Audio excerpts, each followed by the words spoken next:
আর তো চলছে না বন্ধু। কিসের চাঞ্চল্য তোমার রাজকুমার? কেমন করে বলবো? কিসের চাঞ্চল্য বলো দেখি? ওই হাসির তলে বসন্তে তারা ঝাঁকে ঝাঁকে চলেছে হিমালয়ের দিকে। সেখানে যে ওদের বাসা। বাসা যদি তবে ছেড়ে আসে কেন?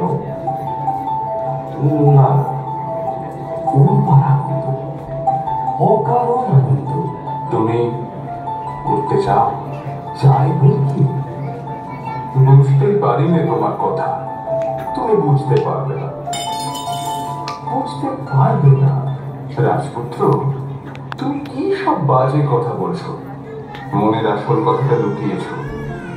ওগো পত্র লেখা, আমাদের রাজপুত্রের গোপন কথাটি হয়তো তুমি আন্দাজ করতে পারবে।